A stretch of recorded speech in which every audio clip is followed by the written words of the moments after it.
नाज़रीन, drama serial दिल नादान जो बहुत ज़्यादा दिलचस्प होता जा रहा है। नायाब जो इस घर में सब कुछ बर्दाश्त कर रही थी ताकि वो अपने रिश्ते को बचा सके, मगर अब जब उसे मालूम होता है कि ये लोग उसका बच्चा भी उससे छीनना चाहते हैं और तानिया भी उसे मशवरा देती है कि वो यहाँ से अपने बच्चे को लेकर भाग जाए। तानिया तो चाहती थी कि उसके लिए रास्ता साफ हो जाए, इसलिए अब नायाब अपने बच्चे को लेकर वहाँ से जा रही होती है। रास्ते में उसका टकराव जुनैद से हो जाता है। वो तो उसे घर में लाना चाहता था, मगर नायाब वापस नहीं जाना चाहती थी और ना ही वो अपने भाई के घर जाने पर राजी थी। इसलिए मजबूरन जुनैद को उसे किसी सेफ जगह पर ले जाना पड़ता है ताकि वो कहीं भटकती ना रहे। वहीं दूसरी तरफ घर में हैदर के ना होने पर घर में काफी हंगामा मच जाता है। नायाब के घर पर भी जब नायाब का पता नहीं चल पाता तो जावियार और निगार बेगम पुलिस को भी हैदर और नायाब को ढूंढने के लिए कह देते हैं। सभी परेशान बैठे होते हैं कि आखिर नायाब कहाँ चली गई।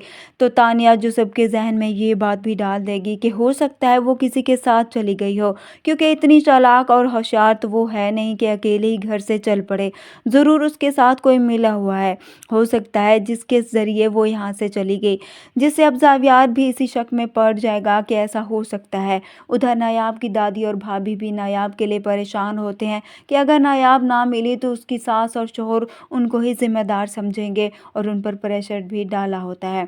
अभी वो दोनों इसी बात की फिक्र कर रहे होंगे तो अब जावियार और निगार बेगम पुलिस के साथ ही वहां पर पहुंच जाते हैं। निगार बेगम उनसे कहती है जल्दी से बताएं कि उनका पोता कहाँ है, वरना वह इन लोगों को जेल में डलवा देगी। इस पर दादी उन्हें कहती है कि हम तो खुद उसके लिए परेशान हैं, हम नहीं जानते कि नायाब कहाँ चले गई, वो तो यहाँ पर आई भी नहीं। उधर अब जुनैद जो सारी सूरत हाल नायाब को बताने के लिए जाता है कि किस तरह से सब लोग उसे ढूंढ रहे हैं। जुनैद यहाँ पर उसे ये भी बताता है कि उसके भाई के घर तक पुलिस भी पहुंच चुकी है। वो नायाब से कहता है वापस घर चले, वरना सब लोग आपको बहुत बुरा समझेंगे।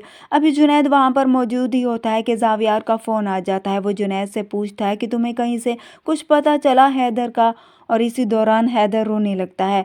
नायाब उसे चुप कराने की कोशिश करती है, मगर जावियार बच्चे की रोने की आवाज़ सुन लेता है। इस तरह से अब जावियार को भी यही लगेगा कि वाकई जुनैद नायाब को भगा के ले गया है और ज़रूर इन दोनों के दरमियान कुछ चल रहा था।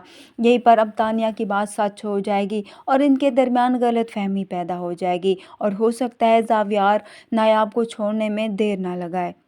वीडियो पसंद आए तो वीडियो को लाइक कर दें, चैनल बनाए हैं तो चैनल को भी सब्सक्राइब कर दें। अल्लाह हाफिज़।